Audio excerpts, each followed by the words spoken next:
get symbolic. Now, what does get symbolic mean? Get symbolic basically means that you want to define what you're looking for from an innovation standpoint, and then shape or reshape assumptions around it, because assumptions lead to behavior. And so you want to create experiences that change assumptions, shift assumptions, so you get the kind of behavior you're looking for. So one of the, probably the biggest symbols of hierarchy in an organization is the parking spot. Parking spot. I don't know if you have parking spots for special people or not. The parking spots you want to create are the people who are the innovators, no matter what level or function in the organization. Those are the parking spots you want. But, you know, every symbol in an organization communicates what's valued and what's not valued, what's accepted and what's not accepted, and then impacts behavior. So, some examples. Again, going back to Intuit, in their corporate office, sits the table at which Scott Cook came up with the idea for Quicken, the table.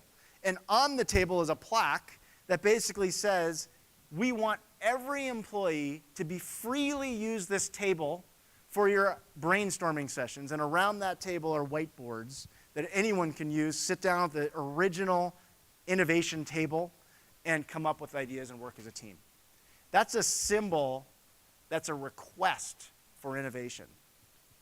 Other companies like Netflix do little things.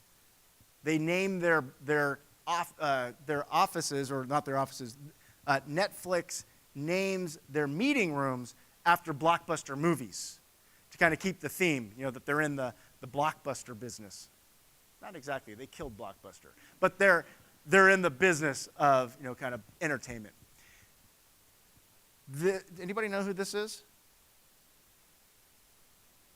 His quote was in the video that you saw. This is Peter Drucker. Peter Drucker, one of the most prolific management thinkers in the world ever, has said, what's measured improves. So if you focus on it and you measure it and you ask people for it, you get it. So an example is Kentucky Fried Chicken. Anybody ever had Kentucky Fried Chicken? Yeah. We all have had Kentucky Fried Chicken. But Yum Brands, who owns Kentucky Fried Chicken about 10 years ago, was basically saying, our growth has stopped in the US, and how are we going to grow as a corporation? And so they created a single metric. They basically said, we want to increase profits from international business. And they basically had the entire organization, you know, understanding that that's where their focus was, as well as Wall Street. And so they went into China. And today, their profits from the international markets have gone up from 20% to 70%. And they go into China, and you can't exactly just sell Kentucky Fried Chicken and biscuits in China. It doesn't exactly translate. So they have to innovate all this other, you know, kind of street food and other things. So by creating a metric, it has this cascading ripple effect around what you have to do, how you need to innovate in order to achieve that metric. Very simple. They had one metric around that. There's other things you can do. Anybody in facilities here? No?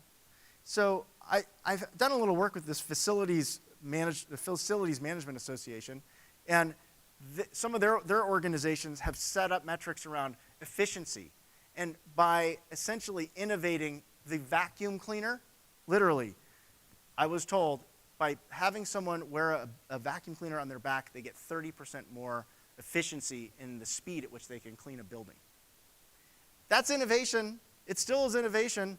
You know, it's not breakthrough disruptive innovation, but it's innovation that can make a difference. Now, there's other things that you can do around symbols. You can give people rewards, but the most valuable rewards are worthless rewards. It's not money that motivates. It's really the symbolic, you know, kind of valueless rewards, like wooden nickels.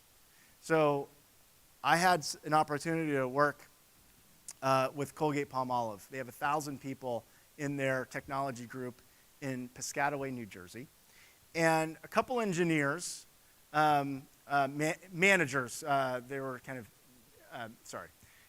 in Colgate, a couple of their managers who were managing kind of technology people basically had this big project, a bunch of people contributed, And they went online and got a bunch of wooden nickels and handed them out as kind of perks, gifts at the end of this project as a kind of a joke.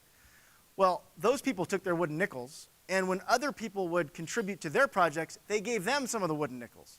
Then people bought more wooden nickels, and it's not uncommon to get back from lunch and you sit at your desk and there's wooden nickels on your desk as a thank you for a job well done. They've created a recognition economy in their organization. And that's based not on a financial reward at the end of the year. It's based on kind of this token economy around kind of meaningful symbols, these wooden nickels.